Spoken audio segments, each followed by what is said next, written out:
What's up, guys? This is Andre, or Chokenator if you know me from my stream, and I'm going to do a special video today. This is going to be like a sort of a little workshop video.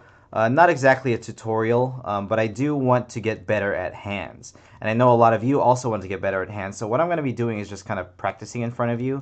Let me zoom in a little bit here so I get 100% zoom.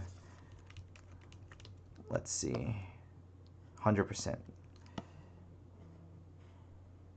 There we go. So I want to sort of walk you through the process that I think about when I draw hands. Usually the first thing I start out with is a box. Again, this is not going to be a tutorial. And the reason I want to do this video is actually because I need to get better at hands. So if you're better than me at hands, feel free to go ahead and tell me what do you think could be better? What do you think I could do better? And if you're maybe not as good or you still need a lot to learn, maybe you can learn something from the way I draw it. One thing I think about too is the thumb always attaches sort of in front of the hand. If I draw another hand to the side here, sometimes when you think of like a mitten, like a kitchen mitten, the thumb is over there to the side, right? But in actuality, like if you look at a boxing glove, sometimes the thumb is sort of attached in front like that. And in some kitchen mittens too also have the thumb sort of in front like that. So it depends on the pose of the hand, but the thumb does attach from the front. Even if the thumb is to the side here, you got to think that it attaches from the front. So if I'm going to draw a hand here in the 3D space, there's this bony part, and then it sort of curves out. So that's one way to attach a thumb. Maybe it's probably a little closer to the hand like that. The hand is pretty boxy and it sort of tapers out. It's actually maybe like that, but there's the wrist. Some people maybe they have a really blocky hand. When I attach the fingers, what I like to do is split this in half. This box right here, straight down the middle, and then with these two spaces right here, I also split those in half. That's, for me, a really easy way to figure out, how far apart the fingers are. Like sometimes if you just, eyeball it and not really think about that, they end up in sort of weird spots and not really spaced out from each other. Another thing too is that this is a curved line, and then the pinky, you got to think the pinky's so small, and a lot of times the pinky is a lot smaller than you think it might be when you're drawing something. So that's like a decent hand, right? So with this 3D one, it's sort of the same thing. I like to do the middle finger first, just so I can figure out, the longest one, so I can compare it to the rest. Fingers actually have 3 parts. When they attach to the hand, there's the what do you call them? Knuckles? I don't know. But there's 3 parts. There's 1, 2, 3. 1, 2, 3, and then the third one is like kind of pointed usually. So if I were to attach this finger very simply, this almost looks like an index finger for some reason. Maybe the angle is wrong. But the middle finger you want to make pretty long.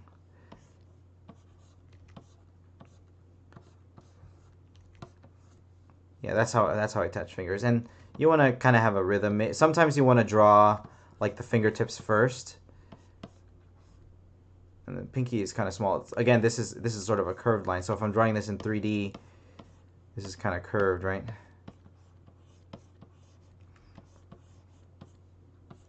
So what I can do maybe to make this a little more clear for you guys is put this in another layer and maybe draw over it. The side of your hand is kind of fat. At least for me it is. It's not the same for other people. Some people have bonier hands. Another thing that I think about is when I attach to the wrist. The wrists are kind of bony on the sides like that. And the wrist can be very thin, depending on the person also. But both sides are a little bony, and they kind of come out attached to the forearm. You always got to think of the way it attaches to the forearm.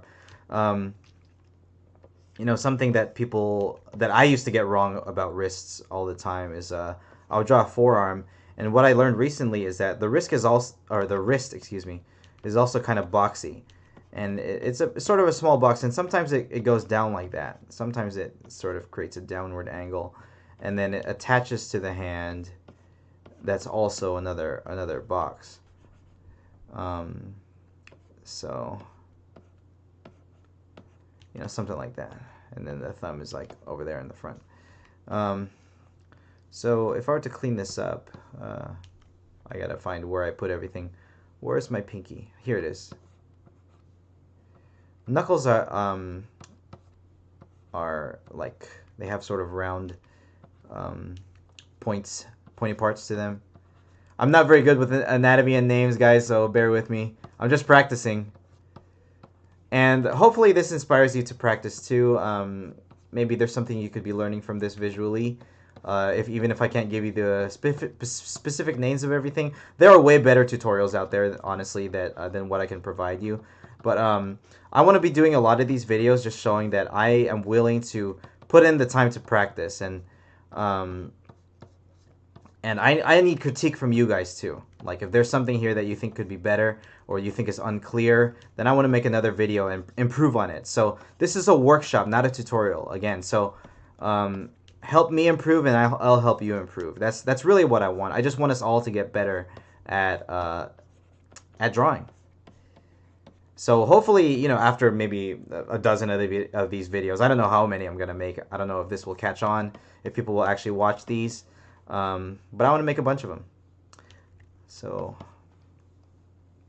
another thing that I just thought about right now is the fat pads on the hands, or the muscles on the front of the hands. A lot of people will think that let's move over in the canvas.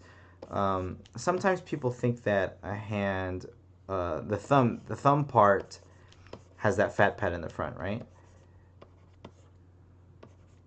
But people think that the pinky has the same thing, but that's not exactly the case. The hand sort of folds right here, like if this is the main box of the palm.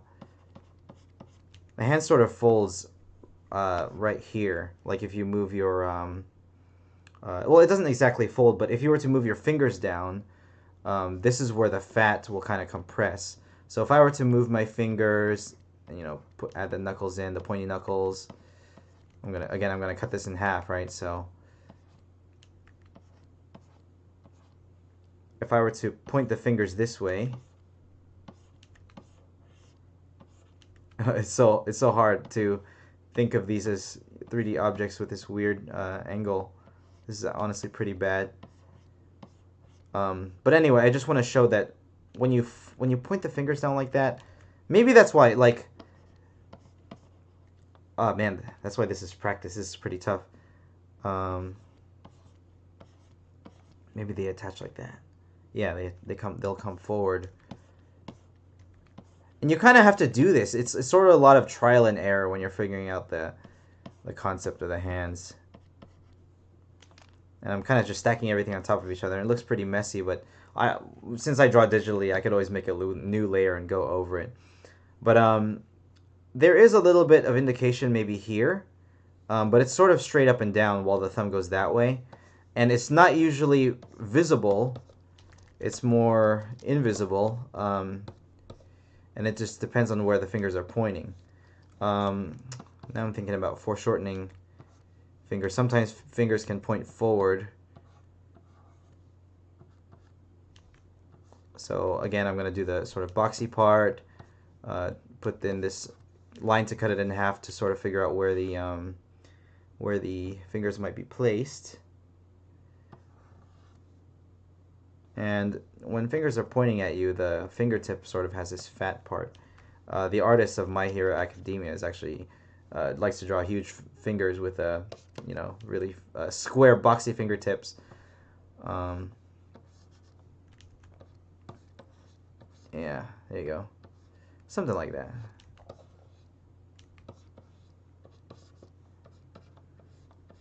Maybe I can try polishing for you guys, because I don't have the strongest anatomy in the world. But maybe if I make my brush a little thinner, zoom in here, this is what you can do once you're finishing something out. Just start making nice. I can attach it to a wrist here.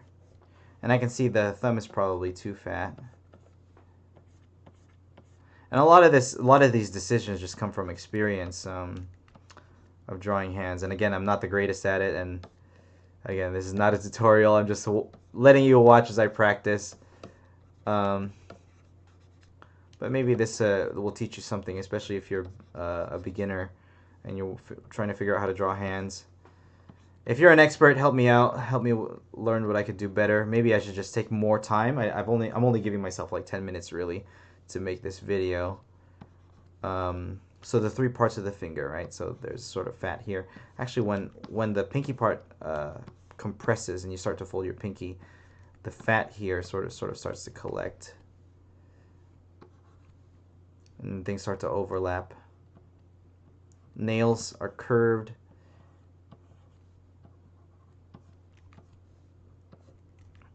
Same thing here. It's a cylinder, right? So it's like 3 cylinders connected. 1, 2, 3.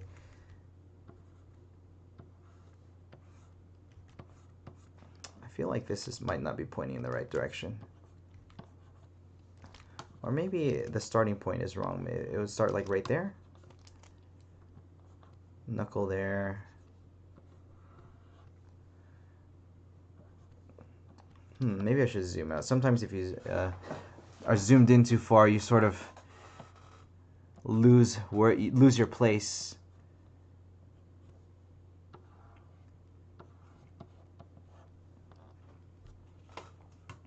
Yeah. And then last finger, maybe the angle is too steep there. And you know, it's up to you the level of finish you want to get. Like, do you want to draw the nails? Can't really see the nail from this angle. Do you want to draw the folds in the hands? Sometimes I'm looking at my own hand right now. This fold comes all the way over there, and then it sort of goes over this fold, and then there's like a bony part here, the bottom of my thumb, and then the wrist is very thin. And I could even attach it to a forearm if I wanted. It almost looks like this guy's, whoever this hand is releasing like a basketball or something. Right, so